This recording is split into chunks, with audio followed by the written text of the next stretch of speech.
Ladies and gentlemen, boys and girls, and everybody in between, welcome to another episode of the Jake Botel Sports Experience, a fantasy hurling episode for you. Give you a little bit of an update on how I fared in week one at the venture, and we'll also look ahead to what sneaky moves I tried to make ahead of the next transfer lockout. If you'd be so kind, while you are watching this video, just hit that subscribe button. Sends good vibes your way, sending good vibes, and helps me grow the channel. So, that's as much of a win-win as you can get. All right, let's get into the episode. So I approached week one with a sense of excited apprehension. Having never played fantasy hurling, having only watched the sport for a couple of years, I'll be honest, I felt pretty exposed in terms of my lack of knowledge of where certain players lined up in terms of position and all that sort of thing, particularly in the defensive half of the field. I think when you're new to a sport, you tend to get involved watching the players putting the points on the board. So it was a really fun learning experiment to see if I could sort of get myself up to speed with a crash course of, okay, who are the defenders who are going to be most likely to score? Appreciated all the feedback from viewers on YouTube and on Twitter and Facebook, etc., who chimed in with a few handy suggestions of, hey, you might like to slot this guy into your back line because he'll help you out. So very much appreciated that. We put up 191 points in week one. Key contributors in week one. Let's have a look at the players who really helped me put up the 191. So had Aaron Galan. I made him my captain, so he scored double points. He got 44 points. Byrnes, who put up 34 points.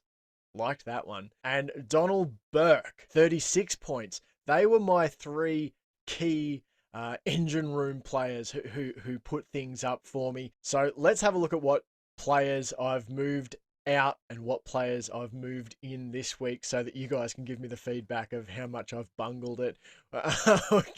Not that it'll help me this time because I've spent my transfer points and there's a player transfer lockout now for the next 2 rounds of games. So if I've totally screwed the pooch, your excellent advice will not help me.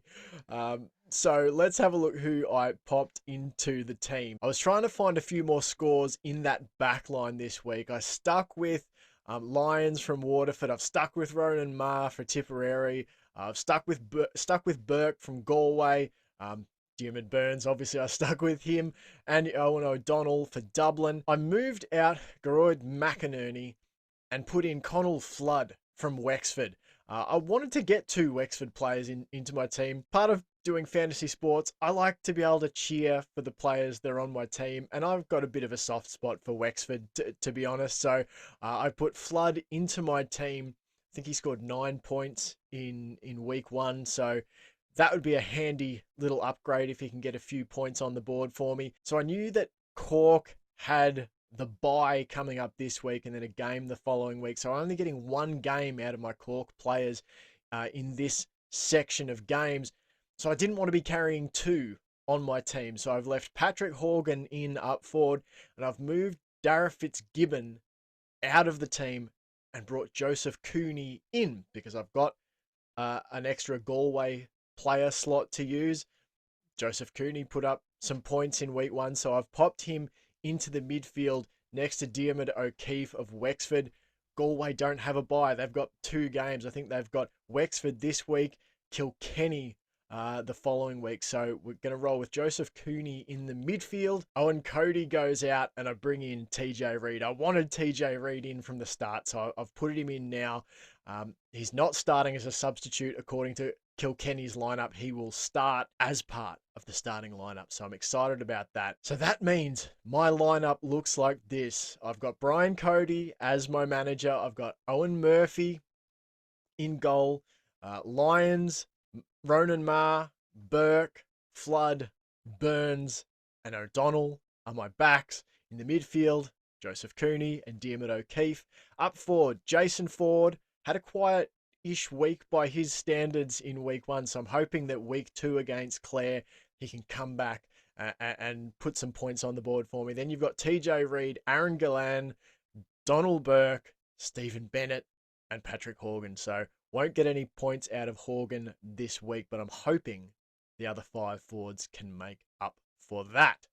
So that's my lineup here. Leave a comment as to what I got right. Leave a comment as to what I got wrong, and I'll try to amend it in the next transfer window. If you've enjoyed watching this video, consider hitting the subscribe button. I'll send some good vibes your way. It helps me grow the channel. So there's our win-win. Until next time, guys, thanks so much for watching.